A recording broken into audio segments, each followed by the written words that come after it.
Hi ಸ್ನೇಹಿತರೆ, ನಾವಿವತ್ತಿನ ಕ್ಲಾಸಲ್ಲಿ ರಾಜ್ಯ ನಿರ್ದೇಶಕ ತತ್ವಗಳ ಬಗ್ಗೆ ತಿಳ್ಕೊಳ್ತಾ ಹೋಗೋಣ. ಅದರಲ್ಲಿ ರಾಜ್ಯ ನಿರ್ದೇಶಕ ತತ್ವಗಳು ಎಂದರೇನು? ಮೊದಲನೇದಾಗಿ ರಾಜ್ಯ ನಿರ್ದೇಶಕ ತತ್ವಗಳು ಅಂತಂದರೆ ಸಾಮಾಜಿಕ, ಆರ್ಥಿಕ ಮತ್ತು ರಾಜಕೀಯ ನ್ಯಾಯವನ್ನು ಸ್ಥಾಪಿಸಲು ಅನುಸರಿಸಬೇಕಾದ ಮಾರ್ಗದರ್ಶಕ ತತ್ವಗಳೇ ರಾಜ್ಯ ನಿರ್ದೇಶಕ ತತ್ವಗಳು ಅಂತಕ್ಕಂಥದ್ದು ಹೇಳ್ಬೋದು. ಈ ರಾಜ್ಯ ನಿರ್ದೇಶಕ ತತ್ವಗಳು ಅಂತಕ್ಕಂಥದ್ದು ಐರ್ಲೆಂಡ್ನ ಸಂವಿಧಾನದಿಂದ ಪ್ರೇರಣೆ ಪಡೆದು ಭಾರತೀಯ ಸಂವಿಧಾನದಲ್ಲಿ ಅಳವಡಿಸಲಾಗಿದೆ. ಇದನ್ನು ರಾಜ್ಯ ನಿರ್ದೇಶಕ ತತ್ವಗಳು ಐರ್ಲೆಂಡ್ನ ಸಂವಿಧಾನದಿಂದ ಪ್ರೇರಣೆಯನ್ನು ಪಡೆದು ಭಾರತೀಯ ಸಂವಿಧಾನದಲ್ಲಿ ಇದನ್ನು ಅಳವಡಿಸಲಾಗಿದೆ. ಇದರ ಮುಖ್ಯ ಅಂಶ ಏನಪ್ಪ ಅಂತಂದರೆ, ಮುಖ್ಯ ಉದ್ದೇಶ ಏನು ಅಂದರೆ, ಇವುಗಳನ್ನು ನ್ಯಾಯಾಲಯದ ಮೂಲಕ ನೇರವಾಗಿ ಜಾರಿಗೊಳಿಸಲು ಸಾಧ್ಯವಿಲ್ಲ. ಆದರೆ ದೇಶದ ಆಡಳಿತದಲ್ಲಿ ಇವನ ಮೂಲಭೂತ ಮಾರ್ಗದರ್ಶಕ ತತ್ವಗಳು ಅಂತ ನಾವು ಇದನ್ನು ಕರಿಬೋದು. ನ್ಯಾಯಾಲಯದ ಮೂಲಕ ನೇರವಾಗಿ ಜಾರಿಗೊಳಿಸಲು ಸಾಧ್ಯವಾಗದೇ ಇದ್ದರೂ ಕೂಡ ಇದನ್ನು ದೇಶದ ಆಡಳಿತದಲ್ಲಿ ಇದನ್ನು ಮೂಲಭೂತ ಮಾರ್ಗದರ್ಶಕ ತತ್ವಗಳು ಅಂತ ಹೇಳಿ ನಾವು ಇದನ್ನು ಅಳವಡಿಸ್ಕೊಳ್ಬೋದು. ಅದೇ ರೀತಿ ಸಂವಿಧಾನದ ಅನುಚ್ಛೇದ ಇದೇನಿದೆ 36ರಿಂದ 51 ಏನಿದೆ, ಈ ಒಂದು ನಿರ್ದೇಶಕ ತತ್ವಗಳು ಅಂತಕ್ಕಂಥದ್ದು 36ರಿಂದ 51ರವರೆಗೆ ಬರುತ್ತೆ. 36 ಏನಂತಕ್ಕಂಥದ್ದು ಹೇಳುತ್ತೆ ಅಂದರೆ, ರಾಜ್ಯ ಎಂಬ ಪದದ ವ್ಯಾಖ್ಯಾನವನ್ನು ಹೇಳುತ್ತೆ. 37 ನಿರ್ದೇಶಕ ತತ್ವಗಳ ಅನ್ವಯ ಅಂತಕ್ಕಂಥದ್ದು. ಅದೇ ರೀತಿ 38 ಸಾಮಾಜಿಕ, ಆರ್ಥಿಕ ಮತ್ತು ರಾಜಕೀಯ ನ್ಯಾಯ ಅಂತಕ್ಕಂಥದ್ದು 38ನೇ ಅನುಚ್ಛೇದ. ಅದೇ ರೀತಿ 39ನೇದು ರಾಜ್ಯ ಅನುಸರಿಸಬೇಕಾದ ಕೆಲವು ನೀತಿ ತತ್ವಗಳು. 39A ಸಮಾನ ನ್ಯಾಯ ಮತ್ತು ಉಚಿತ ಕಾನೂನು ನೆರವು ಅಂತಕ್ಕಂಥದ್ದು. 40 ಗ್ರಾಮ ಪಂಚಾಯಿತಿಗಳ ಸಂಘಟನೆ. 41 ಕೆಲಸ, ಶಿಕ್ಷಣ ಮತ್ತು ಸಾಮಾಜಿಕ ನೆರವು. 42 ಮಾನವೀಯ ಕೆಲಸದ ಪರಿಸ್ಥಿತಿ ಮತ್ತು ಮಾತೃತ್ವ ಪರಿಹಾರ. 43 ಏನಿದೆ ಅಂದರೆ, ಕಾರ್ಮಿಕರಿಗೆ ಜೀವನ ನಿರ್ವಹಣೆಗೆ ಯೋಗ್ಯ ವೇತನ. ಅದೇ ರೀತಿ 43A ಕೈಗಾರಿಕಾ ನಿರ್ವಹಣೆಯಲ್ಲಿ ಕಾರ್ಮಿಕರ ಪಾಲ್ಗೊಳ್ಳುವಿಕೆ. 43B ಸಹಕಾರ ಸಂಘಗಳ ಉತ್ತೇಜನ. 44 ಸಮಾನ ನಾಗರಿಕ ಸಂಹಿತೆ. 45ನೇ ಅನುಚ್ಛೇದ 6 ವರ್ಷಕ್ಕಿಂತ ಕಡಿಮೆ ವಯಸ್ಸಿನ ಮಕ್ಕಳ ಆರೈಕೆ ಮತ್ತು ಶಿಕ್ಷಣ. 46 SC ST ಮತ್ತು ದುರ್ಬಲ ವರ್ಗಗಳ ಶೈಕ್ಷಣಿಕ ಹಾಗೂ ಆರ್ಥಿಕ ಹಿತಾಸಕ್ತಿಯನ್ನು ಕಾಪಾಡುವುದು. 47ನೇ ಅನುಚ್ಛೇದ ಪೌಷ್ಟಿಕತೆ, ಜೀವನ ಮಟ್ಟ ಮತ್ತು ಸಾರ್ವಜನಿಕ ಆರೋಗ್ಯವನ್ನು ಕಾಪಾಡುವುದಾಗಿರುತ್ತೆ. 45 ಕೃಷಿ ಮತ್ತು ಪಶುಸಂಗೋಪನೆಯ ಅಭಿವೃದ್ಧಿ ಅಂತಕ್ಕಂಥದ್ದಾಗಿರುತ್ತೆ.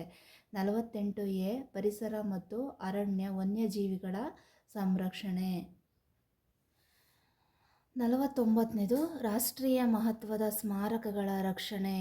50ನೇದು ನ್ಯಾಯಾಂಗವನ್ನು ಕಾರ್ಯಾಂಗದಿಂದ ಪ್ರತ್ಯೇಕಿಸುವುದು. 51 ಅಂತಾರಾಷ್ಟ್ರೀಯ ಶಾಂತಿ ಮತ್ತು ಭದ್ರತೆಯನ್ನು ಕಾಪಾಡುವುದಾಗಿರುತ್ತದೆ. ಅದೇ ರೀತಿ ರಾಜ್ಯ ನಿರ್ದೇಶಕ ತತ್ವಗಳಲ್ಲಿ ಕೆಲವೊಂದು ವರ್ಗೀಕರಣವನ್ನು ಮಾಡಿದ್ದಾರೆ. ಅದರಲ್ಲಿ ವರ್ಗೀಕರಣ 3 ವರ್ಗಗಳಾಗಿ ಇದನ್ನು ವಿಂಗಡಣೆ ಮಾಡಲಾಗುತ್ತದೆ. ಅದರಲ್ಲಿ ಒಂದು ಸಮಾಜವಾದಿ ತತ್ವಗಳು, 2ನೇದು ಗಾಂಧಿವಾದಿ ತತ್ವಗಳು, ಅದೇ ರೀತಿ 3ನೇದು ಉದಾರ ಬೌದ್ಧಿಕ ತತ್ವಗಳು ಅಂತ ಹೇಳಿ 3 ತತ್ವಗಳನ್ನು ವಿಂಗಡಣೆ ಮಾಡಿದ್ದಾರೆ. ಅದರಲ್ಲಿ ಮೊದಲನೇದಾಗಿ ಏನಪ್ಪ ಅಂತಂದರೆ, ಸಮಾಜವಾದಿ ತತ್ವಗಳು ಅಂತಕ್ಕಂಥದ್ದೇನಿದೆ, ಇದು ಸಾಮಾಜಿಕ ಮತ್ತು ಆರ್ಥಿಕ ಸಮಾನತೆಯನ್ನು ಸಾಧಿಸುವುದು ಇದರ ಪ್ರಮುಖವಾಗಿರುವಂತಹ ಉದ್ದೇಶವಾಗಿರುತ್ತೆ. ಈ ಸಮಾಜವಾದಿ ತತ್ವಗಳಲ್ಲಿ ಏನೆಲ್ಲ ಅನುಚ್ಛೇದಗಳು, ಯಾವ ಅನುಚ್ಛೇದಗಳು ಏನೆಲ್ಲ ಬರುತ್ತೆ ಅಂತಕ್ಕಂಥದ್ದನ್ನ ನೋಡೋಣ. ಸಮಾಜವಾದಿ ತತ್ವಗಳಿಗೆ ಸಂಬಂಧಪಟ್ಟಂತೆ 38ನೇ ಅನುಚ್ಛೇದ ಏನು ಹೇಳುತ್ತೆ ಅಂದರೆ, ಸಾಮಾಜಿಕ, ಆರ್ಥಿಕ ಮತ್ತು ರಾಜಕೀಯ ನ್ಯಾಯವನ್ನು ಒದಗಿಸಬೇಕು ಅಂತಕ್ಕಂಥದ್ದನ್ನ ಹೇಳುತ್ತೆ. ಅದೇ ರೀತಿ 39ನೇ ಅನುಚ್ಛೇದ ಸಂಪತ್ತಿನ ಸಮಾನ ಹಂಚಿಕೆ, ಸಮಾನ ಕೆಲಸಕ್ಕೆ ಸಮಾನ ವೇತನ, ಸಮಾನ ಹಂಚಿಕೆ, ಸಮಾನ ಕೆಲಸಕ್ಕೆ ಸಮಾನ ವೇತನ ಅಂತಕ್ಕಂಥದ್ದನ್ನ ಕೊಡಬೇಕು ಅಂತಕ್ಕಂಥದ್ದು ಹೇಳುತ್ತೆ. 39A ಏನು ಹೇಳುತ್ತಪ್ಪ ಅಂದರೆ, ಉಚಿತ ಕಾನೂನಿನ ನೆರವು, ಉಚಿತ ಕಾನೂನಿನ ನೆರವನ್ನು ಕೊಡಬೇಕಾಗತ್ತೆ. 41 ಕೆಲಸ, ಶಿಕ್ಷಣ ಮತ್ತು ಸಾರ್ವಜನಿಕ ನೆರವು ಅಂತಕ್ಕಂಥದ್ದು ಕೊಡಬೇಕಾಗತ್ತೆ. ಅದೇ ರೀತಿ 42ನೇ ಅನುಚ್ಛೇದ ಉತ್ತಮ ಕೆಲಸದ ಪರಿಸ್ಥಿತಿ ಮತ್ತು ಮಾತೃತ್ವ ಪರಿಹಾರ ಅಂತಕ್ಕಂಥದ್ದನ್ನ ಒದಗಿಸಬೇಕು. ಅದೇ ರೀತಿ 43ನೇ ಅನುಚ್ಛೇದ ಕಾರ್ಮಿಕರಿಗೆ ಯೋಗ್ಯ ಜೀವನ ಮಟ್ಟ ಮತ್ತು ವೇತನವನ್ನು ಕೊಡಬೇಕು ಅಂತಕ್ಕಂಥದ್ದನ್ನ ಹೇಳುತ್ತೆ. 43A ಅನ್ನೋದು ಕೈಗಾರಿಕಾ ನಿರ್ವಹಣೆಯಲ್ಲಿ ಕಾರ್ಮಿಕರ ಭಾಗವಹಿಸುವಿಕೆಯನ್ನು ಹೇಳುತ್ತೆ. ಎರಡನೇ ವರ್ಗೀಕರಣ ಅಂತಂದರೆ ಇದರಲ್ಲಿ ಗಾಂಧಿವಾದಿ ತತ್ವಗಳು ಏನು ಹೇಳುತ್ತೆ. ಗಾಂಧಿವಾದಿ ತತ್ವ ಅಂತಂದರೆ ಈ ಗಾಂಧಿವಾದಿ ತತ್ವದಲ್ಲಿ ಮಹಾತ್ಮ ಗಾಂಧೀಜಿಯವರು ಏನಿದ್ದಾರೆ ಅವರ ಗ್ರಾಮ ಸ್ವರಾಜ್ಯ ಮತ್ತು ಗ್ರಾಮೀಣ ಅಭಿವೃದ್ಧಿಯ ಕಲ್ಪನೆಗಳಿಗೆ ಸಂಬಂಧಪಟ್ಟಿರುತ್ತೆ. ಅಲ್ಲೇ ಇದೆ ಮೊದಲು ಗಾಂಧಿವಾದಿ ತತ್ವ ಅಂತಲೇ ಹೇಳಿದ್ದಾರೆ. ಗಾಂಧಿವಾದಿ ತತ್ವ ಅಂದರೆ ಮಹಾತ್ಮ ಗಾಂಧೀಜಿಯವರ ಗ್ರಾಮ ಸ್ವರಾಜ್ಯ ಮತ್ತು ಗ್ರಾಮೀಣ ಅಭಿವೃದ್ಧಿಯ ಕಲ್ಪನೆಗಳಿಗೆ ಇದು ಸಂಬಂಧಪಟ್ಟಿರುತ್ತೆ. ಅದರಲ್ಲಿ ಮುಖ್ಯವಾಗಿ ಅನುಚ್ಛೇದಗಳು ಯಾವ್ಯಾವೆಲ್ಲ ಬರುತ್ತೆ ಅಂತಂತಂದರೆ 40 ಗ್ರಾಮ ಪಂಚಾಯಿತಿಗಳ ಸಂಘಟನೆಯನ್ನು ಮಾಡಬೇಕು. ಅದೇ ರೀತಿ 43ನೇ ಅನುಚ್ಛೇದ ಗ್ರಾಮೀಣ ಮತ್ತು ಸಣ್ಣ ಕೈಗಾರಿಕೆಗಳ ಉತ್ತೇಜನವನ್ನು ಕೊಡಬೇಕಾಗುತ್ತೆ. ಅದೇ ರೀತಿ 43B ಏನು ಹೇಳುತ್ತೆ ಅಂದರೆ ಸಹಕಾರ ಸಂಘಗಳ ಉತ್ತೇಜನವನ್ನು ಮಾಡಬೇಕು ಅಂತಕ್ಕಂಥದ್ದನ್ನ ಹೇಳುತ್ತೆ. ಅದೇ ರೀತಿ 46 ಅನುಚ್ಛೇದ ಏನು ಹೇಳುತ್ತೆ SC ST ಮತ್ತು ದುರ್ಬಲ ವರ್ಗಗಳ ಹಿತಾಸಕ್ತಿಯನ್ನು ಕಾಪಾಡುವುದಾಗಿರುತ್ತೆ. 47 ಸಾರ್ವಜನಿಕ ಆರೋಗ್ಯ ಮತ್ತು ಮಾದಕ ವಸ್ತುಗಳ ನಿಯಂತ್ರಣ ಅಂತಕ್ಕಂಥದ್ದಾಗಿರುತ್ತೆ. ಅದೇ ರೀತಿ 48 ಪಶುಸಂಗೋಪನೆ ಮತ್ತು ಪಶುಗಳ ರಕ್ಷಣೆಯನ್ನು ಮಾಡುವುದಾಗಿರುತ್ತೆ. ಇವೆಲ್ಲ ಏನು ಗಾಂಧಿವಾದಿ ತತ್ವಗಳಿಗೆ ಸಂಬಂಧಪಟ್ಟಿದ್ದಾಗಿರುತ್ತೆ. ಅದೇ ರೀತಿ 3ನೇ ವರ್ಗೀಕರಣ ಯಾವುದು ಅಂದರೆ ಉದಾರವಾದ ಬೌದ್ಧಿಕವಾದ ತತ್ವಗಳು. ಉದಾರವಾದಿ ಬೌದ್ಧಿಕ ತತ್ವಗಳು ಅಂತಕ್ಕಂಥದ್ದು ಏನಪ್ಪ ಹೇಳುತ್ತೆ ಅಂತಕ್ಕಂಥದ್ದನ್ನ ನೋಡೋಣ. ಆಧುನಿಕ ಪ್ರಜಾಸತ್ತಾತ್ಮಕ ಮತ್ತು ನ್ಯಾಯಯುತ ರಾಷ್ಟ್ರ ನಿರ್ಮಾಣಕ್ಕೆ ಸಂಬಂಧಪಟ್ಟಿದೆ. ಆಧುನಿಕ ಪ್ರಜಾಸತ್ತಾತ್ಮಕ ನ್ಯಾಯಯುತ ರಾಷ್ಟ್ರ ನಿರ್ಮಾಣಕ್ಕೆ ಈ ಒಂದು ಉದಾರ ಬೌದ್ಧಿಕ ತತ್ವಗಳು ಅಂತಕ್ಕಂಥದ್ದು ಸಂಬಂಧಪಟ್ಟಿದ್ದಾಗಿರುತ್ತೆ. ಸೊ ಯಾವ ಅನುಚ್ಛೇದಗಳು ಈ ಒಂದು ಅಂಶಕ್ಕೆ ಬರುತ್ತೆ ಅಂತಕ್ಕಂಥದ್ದನ್ನ ನೋಡೋದಾದರೆ 44ನೇ ಅನುಚ್ಛೇದ ಸಮಾನ ನಾಗರಿಕ ಸಂಹಿತೆಯನ್ನು ಕಾಪಾಡೋದಾಗಿರುತ್ತದೆ. ಅದೇ ರೀತಿ 45 ಮಕ್ಕಳ ಆರೈಕೆ ಮತ್ತು ಶಿಕ್ಷಣಕ್ಕೆ ಸಂಬಂಧಪಟ್ಟಿದೆ. 48A ಪರಿಸರ ಸಂರಕ್ಷಣೆಗೆ ಸಂಬಂಧಪಟ್ಟಿದೆ. 49 ರಾಷ್ಟ್ರೀಯ ಸ್ಮಾರಕಗಳ ರಕ್ಷಣೆ ಅಂತಕ್ಕಂಥದ್ದನ್ನ ಮಾಡೋದಾಗಿರುತ್ತದೆ. 50ನೇ ಅನುಚ್ಛೇದ ಬಂದ್ಬಿಟ್ಟು ನ್ಯಾಯಾಂಗ ಮತ್ತು ಕಾರ್ಯಾಂಗದ ಪ್ರತ್ಯೇಕತೆಯ ಬಗ್ಗೆ ತಿಳಿಸುತ್ತೆ. ಅದೇ ರೀತಿ 51 ಅಂತಾರಾಷ್ಟ್ರೀಯ ಶಾಂತಿ ಮತ್ತು ಭದ್ರತೆಯ ಬಗ್ಗೆ ಇದು ತಿಳಿಸುತ್ತೆ. ಈ ರಾಜ್ಯ ನಿರ್ದೇಶಕ ತತ್ವಗಳ ಪ್ರಮುಖ ಲಕ್ಷಣಗಳನ್ನು ನೋಡ್ತಾ ಹೋಗ್ಬೋದು. ಈ ಒಂದು ಪ್ರಮುಖ ಲಕ್ಷಣಗಳಲ್ಲಿ ಯಾವೆಲ್ಲ ಅಂಶಗಳು ಬರುತ್ತವೆ ಅಂತ ನಾವು ನೋಡ್ತಾ ಹೋಗೋಣ. ಸೊ ಅದರಲ್ಲಿ ಮೊದಲನೇದಾಗಿ ಬಂದ್ಬಿಟ್ಟು ಇವು ಭಾಗ 4ರಲ್ಲಿ ಈ ಒಂದು ರಾಜ್ಯ ನಿರ್ದೇಶಕ ತತ್ವ ಅನ್ನೋದು ಸಂವಿಧಾನದ ಭಾಗ 4ರಲ್ಲಿ ಬರುತ್ತೆ. ಸೊ ಅನುಚ್ಛೇದ 36ರಿಂದ 51ರಲ್ಲಿ ಇದರ ಬಗ್ಗೆ ನಾವು ವಿವರಣೆಯನ್ನು ನೋಡ್ಬೋದು. ಅದೇ ರೀತಿ ಇವುಗಳನ್ನು ನ್ಯಾಯಾಲಯದ ಮೂಲಕ ಜಾರಿಗೊಳಿಸಲಾಗೋದಿಲ್ಲ ಅಂತಕ್ಕಂಥದ್ದು ತಿಳ್ಕೊಂಡಿದ್ದೀವಿ.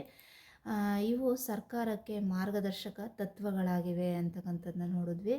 ಕಲ್ಯಾಣ ರಾಜ್ಯ ಸ್ಥಾಪಿಸುವುದು ಇದರ ಪ್ರಮುಖ ಉದ್ದೇಶ. ರಾಜ್ಯ ನಿರ್ದೇಶಕ ತತ್ವಗಳ ಪ್ರಮುಖ ಉದ್ದೇಶನೇ ಕಲ್ಯಾಣ ರಾಜ್ಯವನ್ನು ಸ್ಥಾಪನೆ ಮಾಡಬೇಕು ಅಂತಕ್ಕಂಥದ್ದು ಇದು ಪ್ರಮುಖ ಉದ್ದೇಶವಾಗಿದೆ. ಸೊ ಅದೇ ರೀತಿ ಸಾಮಾಜಿಕ ಆರ್ಥಿಕ ಪ್ರಜಾಪ್ರಭುತ್ವವನ್ನು ಸ್ಥಾಪಿಸಲು ಸಹಾಯ ಮಾಡುತ್ತದೆ. ಸೊ ನೆಕ್ಸ್ಟ್ ಬಂದ್ಬಿಟ್ಟು ಮೂಲಭೂತ ಹಕ್ಕುಗಳಿಗೆ ಪೂರಕವಾಗಿ ಕಾರ್ಯನಿರ್ವಹಿಸುತ್ತದೆ. ಮೂಲಭೂತ ಹಕ್ಕುಗಳಿಗೆ ಪೂರಕವಾಗಿ ರಾಜ್ಯ ನಿರ್ದೇಶಕ ತತ್ವಗಳು ಅಂತಕ್ಕಂಥದ್ದು ಕಾರ್ಯನಿರ್ವಹಿಸುತ್ತವೆ ಅಂತಕ್ಕಂಥ ಹೇಳ್ಬೋದು. ಅದೇ ರೀತಿ ಕೇಂದ್ರ ಮತ್ತು ರಾಜ್ಯ ಸರ್ಕಾರಗಳ ನೀತಿ ರೂಪಿಸುವಲ್ಲಿ ಇವುಗಳಿಗೆ ಮಹತ್ವವಿದೆ. ಕೇಂದ್ರ ಹಾಗೂ ರಾಜ್ಯ ಸರ್ಕಾರಗಳ ನೀತಿಯನ್ನು ರೂಪಿಸುವಂತಹ ಇದರಲ್ಲಿ ಪ್ರಮುಖವಾಗಿ ಇವು ಕಾರ್ಯವನ್ನು ನಿರ್ವಹಿಸ್ತವೆ ಅಂತಕ್ಕಂಥದ್ದನ್ನ ಹೇಳಬಹುದು. ಅದೇ ರೀತಿ ಮೂಲಭೂತ ಹಕ್ಕುಗಳು ಮತ್ತು ರಾಜ್ಯ ನಿರ್ದೇಶಕ ತತ್ವಗಳು ಏನು ಹೇಳುತ್ತೆ ಅಂತಕ್ಕಂಥದ್ದನ್ನ ನೋಡೋಣ. ಮೂಲಭೂತ ಹಕ್ಕುಗಳಲ್ಲಿ ವ್ಯಕ್ತಿಯ ಸ್ವಾತಂತ್ರ್ಯ ಮತ್ತು ಹಕ್ಕುಗಳ ರಕ್ಷಣೆಯನ್ನು ಮಾಡುವುದಾಗಿರುತ್ತೆ. ಅದೇ ರೀತಿ ರಾಜ್ಯ ನಿರ್ದೇಶಕ ತತ್ವಗಳಲ್ಲಿ ಕಲ್ಯಾಣ ರಾಜ್ಯ ನಿರ್ಮಾಣಕ್ಕೆ ಇದು ಮಾರ್ಗದರ್ಶನ ನೀಡುತ್ತೆ ಅಂತಕ್ಕಂಥದ್ದನ್ನ ನೋಡ್ಬೋದು. ಸೊ ಮೂಲಭೂತ ಹಕ್ಕುಗಳು ಕೆಲವು ಹಕ್ಕುಗಳನ್ನು ನ್ಯಾಯಾಲಯದಲ್ಲಿ ಜಾರಿಗೊಳಿಸ್ಬೋದು. ಮೂಲಭೂತ ಹಕ್ಕುಗಳಲ್ಲಿ ಕೆಲವೊಂದು ಹಕ್ಕುಗಳನ್ನು ನ್ಯಾಯಾಲಯದಲ್ಲಿ ಜಾರಿಗೊಳಿಸ್ಬೋದು ಅಂತಕ್ಕಂಥದ್ದು. ಆದರೆ ಈ ರಾಜ್ಯ ನಿರ್ದೇಶಕ ತತ್ವಗಳಲ್ಲಿ ನೇರವಾಗಿ ನ್ಯಾಯಾಲಯದಲ್ಲಿ ಜಾರಿಗೊಳಿಸಲು ಸಾಧ್ಯವಿಲ್ಲ. ನೇರವಾಗಿ ನ್ಯಾಯಾಲಯದಲ್ಲಿ ಜಾರಿಗೊಳಿಸೋದಕ್ಕೆ ಸಾಧ್ಯ ಆಗೋದಿಲ್ಲ ಅಂತಕ್ಕಂಥದ್ದು. ಅದೇ ರೀತಿ ಮುಖ್ಯವಾಗಿ ರಾಜಕೀಯ ಮತ್ತು ನಾಗರಿಕ ಹಕ್ಕುಗಳು, ಈ ಮೂಲಭೂತ ಹಕ್ಕುಗಳು ಏನಿದೆ ಇದು ರಾಜಕೀಯ ಮತ್ತು ನಾಗರಿಕ ಹಕ್ಕುಗಳಾಗಿ ಕಾರ್ಯನಿರ್ವಹಿಸ್ತವೆ. ಆದರೆ ರಾಜ್ಯ ನಿರ್ದೇಶಕ ತತ್ವಗಳಲ್ಲಿ ಇದು ಮುಖ್ಯವಾಗಿ ಸಾಮಾಜಿಕ ಮತ್ತು ಆರ್ಥಿಕ ಗುರಿಗಳ ಕಡೆ ಇದು ಗಮನ ಕೊಡುತ್ತೆ ಅಂತಕ್ಕಂಥದ್ದು. ಅದೇ ರೀತಿ ನಾವು ಕೆಲವೊಂದು ಪ್ರಮುಖ ತಿದ್ದುಪಡಿಗಳನ್ನು ನೋಡ್ತಾ ಹೋಗೋಣ. ಸೊ ಇದು 42ನೇ ತಿದ್ದುಪಡಿ. ನಿಮಗೆಲ್ಲ ಗೊತ್ತಿರ್ಬೋದು, ಕೆಲವೊಂದೆಲ್ಲ ಎಕ್ಸಾಮಲ್ಲಿ ಇದು ತುಂಬ ಸರಿ ಕೇಳಿದ್ದಾರೆ 42ನೇ ತಿದ್ದುಪಡಿಯ ಬಗ್ಗೆ. ಇದು ಇಂಪಾರ್ಟೆಂಟ್ ಕ್ವಶನ್ ಆಗಿರುತ್ತೆ, ಸೊ ಮಿಸ್ ಮಾಡ್ಕೋಬೇಡಿ, ನೋಡ್ಕೊಳ್ಳಿ. 42ನೇ ತಿದ್ದುಪಡಿ ಇದು ಸಂವಿಧಾನದಲ್ಲಿ 1976ರಲ್ಲಿ ಇದನ್ನು ರಾಜ್ಯ ನಿರ್ದೇಶಕ ತತ್ವಗಳ ಪಟ್ಟಿಗೆ ಸೇರಿಸಲಾಗಿದೆ. ಇದು ಅನುಚ್ಛೇದ 39A ಸೇರಿಸಲಾಗಿದೆ. ಇದು 43A ಸೇರಿಸಲಾಯಿತು, 48A ಸೇರಿಸಲಾಯಿತು.